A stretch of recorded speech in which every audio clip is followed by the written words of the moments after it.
I'm Elisa and I am the Scrappy Wife behind scrappywife.com, and today I have a traveler's notebook process video for you, and I am going to challenge myself to not use color in my traveler's notebook spread today, which if you've watched any of my videos you know is super contrary to what I normally do all the time. So here's what I'm thinking. I have a lot of supplies here. I am in this mode of cleaning out my craft room and trying to just pare down what I have, and I have a lot of odds and ends, and I'm wanting to use some supplies up. I gathered a lot of supplies that are in blacks and whites and grays and muted colors, and I thought they'd be perfect for documenting this photo from the end of June, kind of when summer was starting, and this is my husband comforting one of my little boys after he'd fallen off his bike and his brother and sister kind of left him in the dust, and I was able to capture that moment. It's kind of from far away, but I'm okay with that. I think it was a super cool moment to capture, and I'd like to tell the story, and I thought grays would be the perfect kind of backdrop for this moment of sadness but also comfort. So that's what I'm going to do, challenging myself to use blacks and whites and grays, no color, and we will see how it ends up. I have some different items I can use for texture, a lot of different papers, stickers, ephemera pieces, and I'm just going to put you guys on fast forward and we'll see what happens.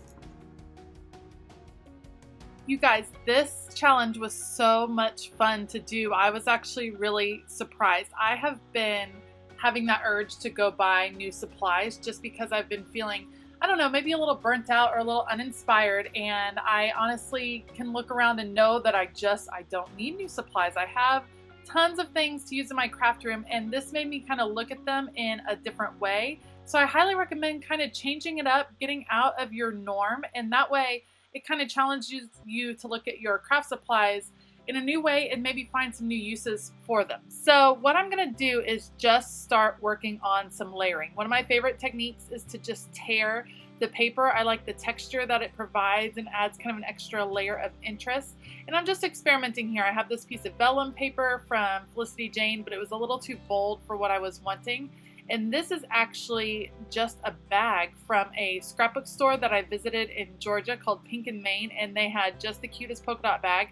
And I knew I could use it in scrapping, so I left it right there, adding it as a layer in my photo right here. And I think these are fun ways to just experiment. Use this gorgeous paper that you have bought. A lot of this is Felicity Jane paper that I bought on a big clearance sale last Thanksgiving. So I've had it for almost a year and been wanting to use it, and my Felicity Jane paper I love, and I try to hold on to it, and that was just silly. I also remembered for the first time in forever to use one of my tiny staplers, and that adds another fun layer of interest. And so I have some elements. I'm going to start working, putting them on the page, getting an idea of how I want this layout to look. I don't really need to include a lot of journaling. In fact, I actually have a little journaling issue that comes up. I'll show you later. But I'm just kind of laying out, and I've gathered up all these elements from all over my craft room.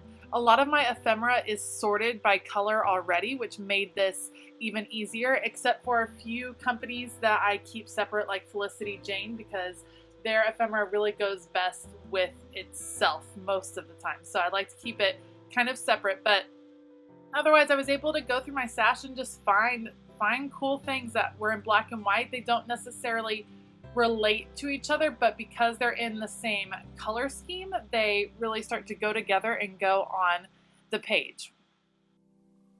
As I become sure of certain elements, I try to go ahead and attach them to the page. This way it kind of moves my scrapping along. I could spend forever kind of messing and fussing and moving things around, but once I like the look of something, I go ahead and put it down so that I can't really change my mind anymore. And that's what I'm doing with this right side of the layout. I'm going to secure these 3 cute little hearts, and then I'm going to come back with my white Signo gel pen And because the black hearts on the dark gray don't really pop, I'm going to add some outlines and doodles to kind of make those pop out even more. And once I finish that, I'm going to take some time to look over at the left side of my spread.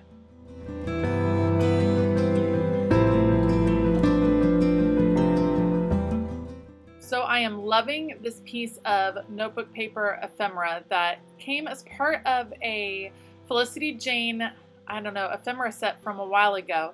And I wanted to use it for my journaling, and I did. And you'll see at the end of this video, I do journal on it. But what happened was that I used the wrong kind of pen and it smeared. So in the final pictures, you're gonna see that I ended up having to cover it up because the writing got all smeared, and that's okay. I can go back and kind of type what I wanted to say and adhere it over the top. Again, I'm using pieces of that bag to tie the two sides together. I like to crinkle it before I adhere it so it adds a little bit more texture and interest. And I'm gonna start to put these pieces together. Now, I got so excited and so into this. Part of the footage at the end gets cut off once I'm embellishing even more. But you can see I kind of am moving things around the page. They're not staying exactly where I had originally planned. And that kind of comes organically as you're working. Go with what feels right. It doesn't, just because it was your plan in the beginning doesn't mean it has to be your plan as the page starts to come together. And you can see I'm using this arrow to direct. It kind of points directly over to the right side of the spread and adding a little bit of family time right there in the corner. And now all my main elements are done. I'm feeling good about them, and I'm going to come with some embellishments. And I have all of these little words. I'm going to use a variety of words and tags to kind of create some more interest on the page.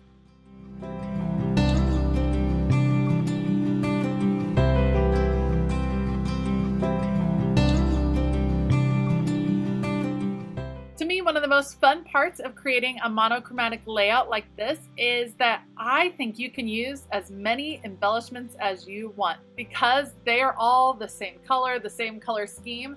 None of them really dominate the page too much, in my opinion. So I think you can just go crazy with the embellishments, with the ephemera pieces that you're putting on, and the more you add, I think it creates more interest, more texture, and it's just a lot of fun to go through your supplies and see what can I use up. And I was actually able to use up the last two stickers in this Illustrated Faith sheet, and you can see I'm super excited that I actually finished a whole sheet of stickers.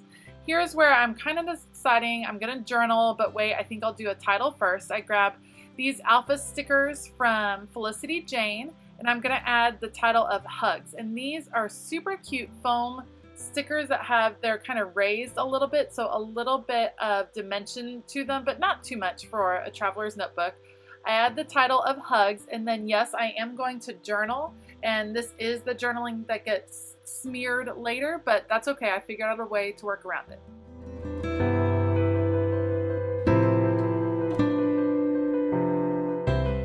And you can see I think I'm gonna beat the smearing because I dry it. But the truth is these Felicity Jane embellishments have kind of a shiny surface to them. So I should have used like a slick writer pen, a gel pen that I could have been sure was dry, but that's okay. Lesson learned. We learn something every time we craft.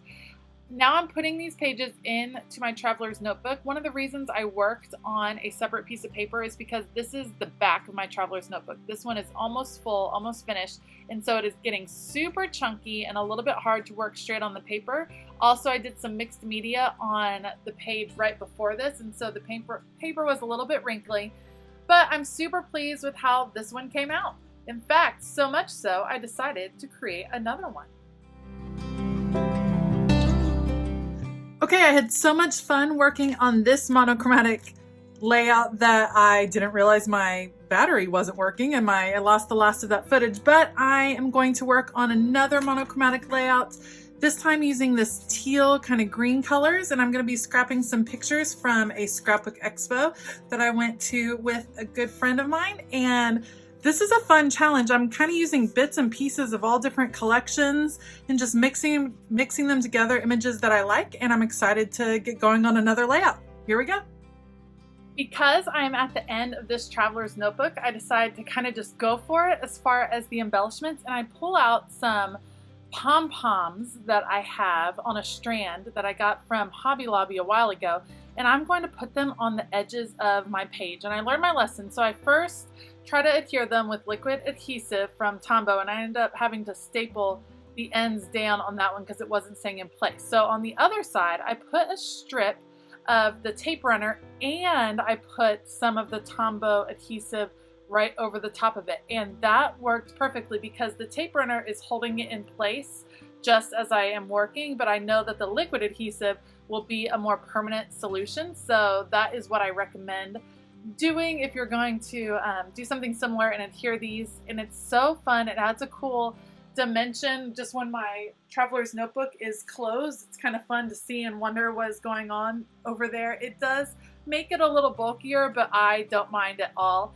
I'm going to go ahead and adhere in these beautiful papers. I forget what collection. I'm guessing this is from a Maggie Holmes collection. I'm not sure, but I love the jade kind of teal color, and that is going to be the color palette I use for this layout. And this was maybe a little bit more challenging because I was working with a lot more different shades, I guess. Black and white and gray. I mean, there's only so many shades you can get, but this kind of greens and blues, there were some more shades working in there, so I found it a little bit more challenging. And I also found myself really wanting to use some other colors, like the yellow and the pinks were really calling out to me, but I tried really hard to just stay in the one color palette.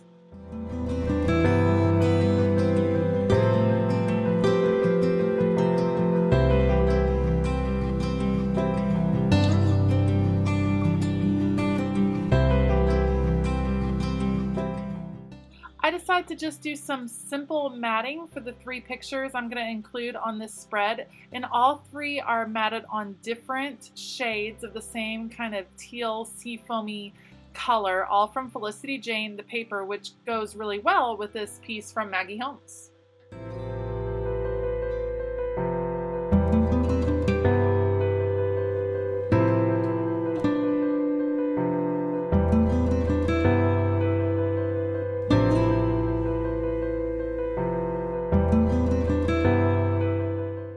So instead of mounting the photos directly on that paper, I decided I'm going to add a layer behind them using this white bag. I don't know, from a purchase or some sort of white bag. This might be from Illustrated Faith. I'm not totally sure why I have this white bag, but I do have it.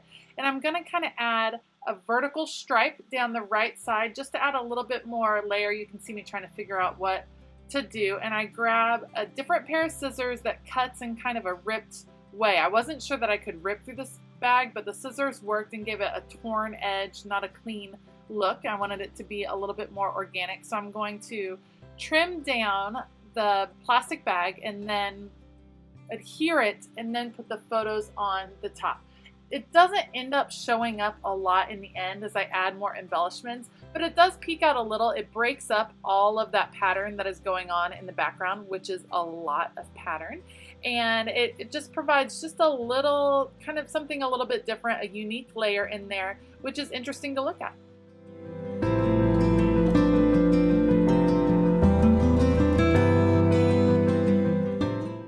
I do give it a nice crumple so it has some more texture, and then I'm going to adhere it on the paper. It is so fun to play with layers. Try out some different things. Yes, clean, easy layouts are great too, but if you have the time to kind of play around and see what you can add to your layout that might be new to you, or just adding some different layers, it's fun to play and see what you like, what your aesthetic is, and just see what works in your traveler's notebook.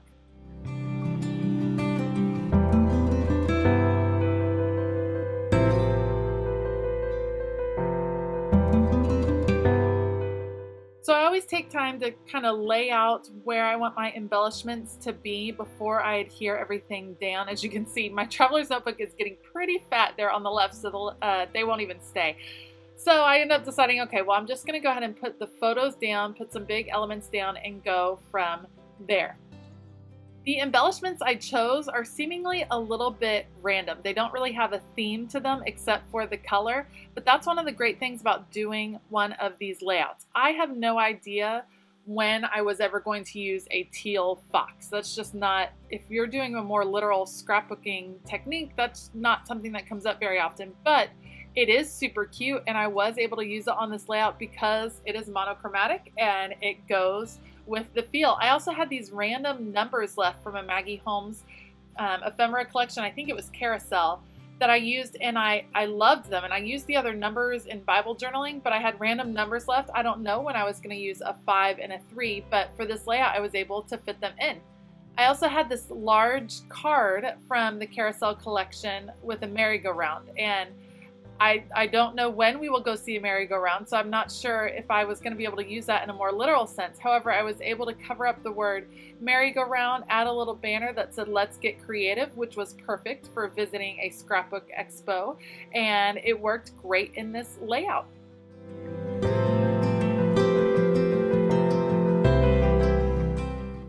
Like I said before, this really challenged me to use ephemera pieces that I was holding on to or that I didn't have another place for, and I challenged myself to keep going back and adding more pieces and more layers and more stickers because I could, because the page could take it. It didn't feel overwhelming to me. I do like to use a lot of embellishments anyway, but this is probably more than I've done on a page in a while, and I think the reason was that the single color scheme really could handle the volume of embellishments.